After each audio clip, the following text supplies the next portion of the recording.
Welcome back to Big Mouth and fancy seeing all of you here, and you're very welcome to be in my bedroom so we can talk about geek and nerd stuff. Oh, and last night in Napa was off the charts. The best night I've had so far. But anyway, you don't want to know that I had to have a shower when I got in an hour ago because I woke up on the beach. I don't know how I got there. Anyway, right? We need to talk about Sony versus WB versus Disney, and mainly Into the Spider-Verse and Venom. This success was never meant to happen. Remember a few years back when Sony and Disney did the deal so Spider-Man could be part of the MCU? Did any of you think the stuff that Sony was left with would give them any success? I think most of us just thought Disney just left them with stuff they wasn't interested in, and that's true. Amazingly, shockingly, Disney weren't interested in making animated Spider-Man films.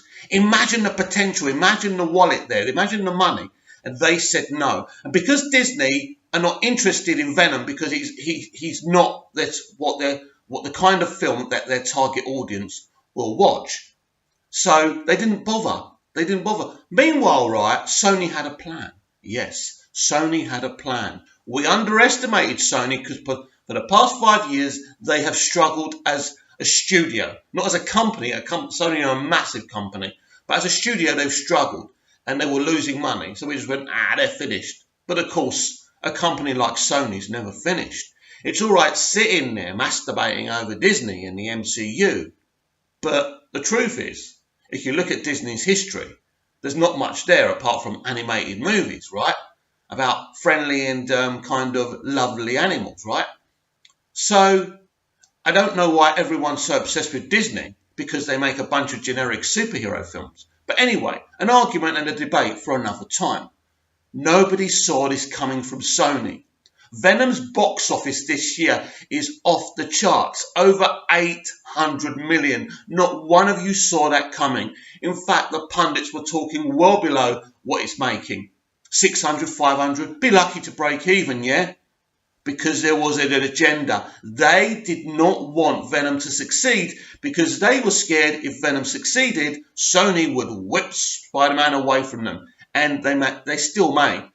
But the truth of the matter is, they don't need to whip anything away from anyone. Sony can still make Spider-Man films if they want.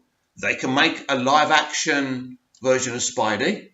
They can. They can make Miles Morales if they want, which is probably a more interesting version than Peter Parker right now, especially the way the culture is so politically and stuff like that. A black Spider-Man wouldn't actually hurt the situation, would it? They'd probably get a lot of credit for doing it as well. So it is a very interesting time for Sony. And I think even Disney are looking at it and saying, shit, we didn't expect Venom to do that well. So very, very, very interesting. And I'll be focusing on Sony as I look onto them and see what their plans are. And that they've already announced a sequel to Into the Spider-Verse, an all-female animated adventure, whatever, I think from Spider-Man's universe, which sounds very interesting as well. There's plans. All of a sudden, they've got a franchise, a Spider-Man universe franchise that's going to work, and they're going for the animated stuff. But they've also kind of hit onto this success with Venom. That's interesting. I keep on reading, right, that Venom's such a bad film and the flaws of Venom explained. We are not interested, Screen Rant. We are not interested, comicbook.com, or whoever you are, or Scott Mendelson. Nobody cares about the flaws of any film if they enjoy it. Venom is pure entertainment in a time where Hollywood refuses to entertain. I have seen Into the Spider-Verse. It is pure entertainment. It is brilliant. Absolutely brilliant. And it's more entertaining than Homecoming, by the way. Homecoming is a bone of contention for me, Spider-Man Homecoming. It's a very average film. Now, when I found... Listen, when you see him in Civil War Spider, you think, wow, this is the Spider-Man I read in the comics. This is like the young kind of Spidey we grew up with. He goes to school, he's Spidey, he's awesome. Oh, this reminds me of that old movie. You know, when he's talking about Empire Strikes Back. It's hilarious, it's brilliant, it works. We got nothing of the sort in Homecoming. Basically, in Civil War, we were sold a lemon or we were sold a false dawn.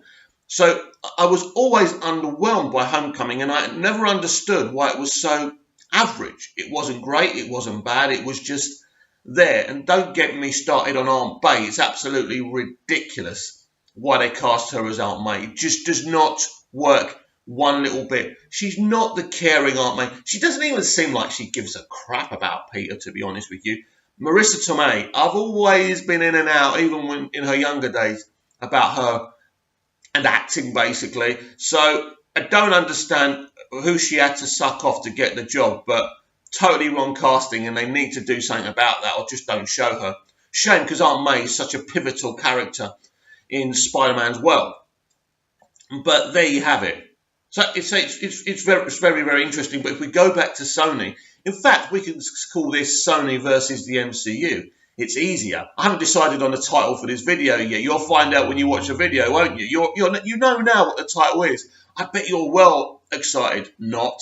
But I do think it's funny. I do think it's funny because these biased MCU fans, not just ordinary MCU fans, but people with agendas in critical media, in the media, hoping and praying, please fail, Venom, so they don't take our Spider-Man away from the MCU. Do you know what? You keep him. Because that's what I think. I think they're going to let Disney keep Spider-Man. They can do a Miles Morales film, I've told you.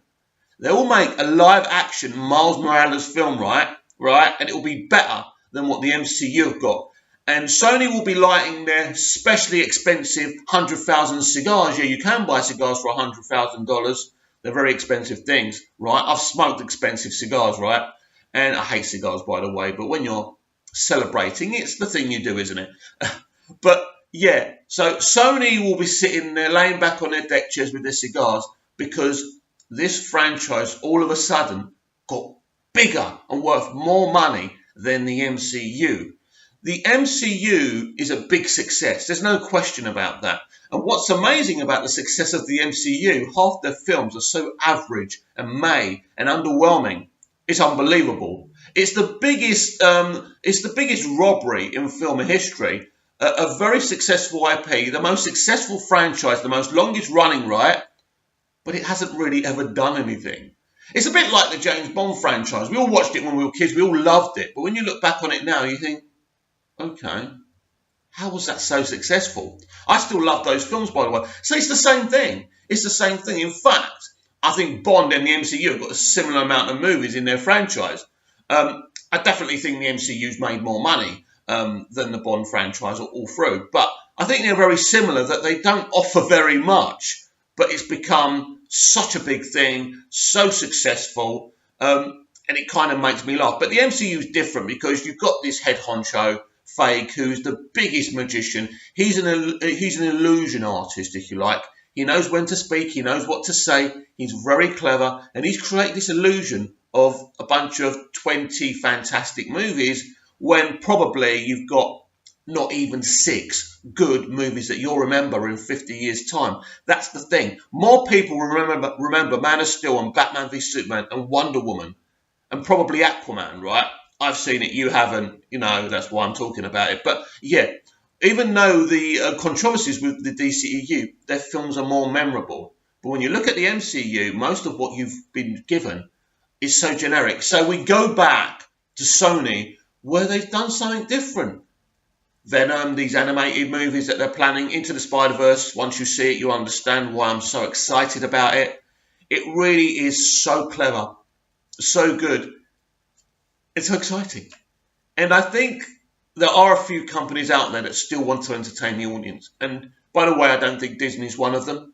I watched Ralph Breaks the Internet and I was disgusted. I was disgusted because, and I've mentioned this before, that Scott Mendelsohn talked about it being, the commentary of toxic masculinity. Toxic masculinity online is such a fiction, is such a facade. Everyone can be toxic online. You don't have to be a man, do you? There's toxic women online. We know that. So this toxic masculinity, no, don't forget, it's not just toxic masculinity. it's guys in their 40s that are to blame, right? Because our voices don't matter. But anyway, it doesn't matter. Yeah, Brie Larson and all that, who cares what white critics think? Basically, right, maybe nobody cares what white critics think, Brie, but you were unhappy because some kind of SJW movie didn't do well. End of story. But anyway, I'm getting away from the real subject of the matter. Everyone underestimated Sony, right? Everyone. And all of a sudden we've got Into the Spider-Verse. Venom. They've got a franchise. And it's going to be competing with the MCU. But it's in a way the MCU cannot... I think it's fascinating. I just think it's genius what Sony have done. Whoever they brought in to do this, it is genius, right? Because they're mixing live action films with animated films. Now, Disney are the kings, right? The kings and queens of the animated movie. And they didn't think, animated Spidey movies could be a good idea. No. They just wanted to carry on with the cash cow they had without being ambitious. And this is the problem with success. And this is why I always say empires are destroyed from within, because you get too scared to move the boat out a bit just in case you don't get the same success. It's like me, right? If I hit on a great video and it gets 1 billion views or whatever, right? I'm going to try and replicate that so I'll keep on getting those views. But it will never happen, because after time it's a happy accident. You can't do the same thing twice, because I don't script my videos. I just say what's on my mind. I don't edit, I don't do anything. It's just me here talking. And I love it and I enjoy it. And after I do the video, I think, wow, that was fun. And it is fun to talk about things you're passionate about. Someone said to me, you should do videos that get you more clicks. All I can do really is do videos about what interests me. And if they don't get a lot of views, they don't get a lot of views.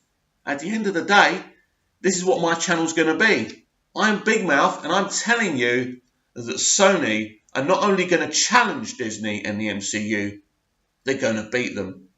And ultimately, this was always going to happen.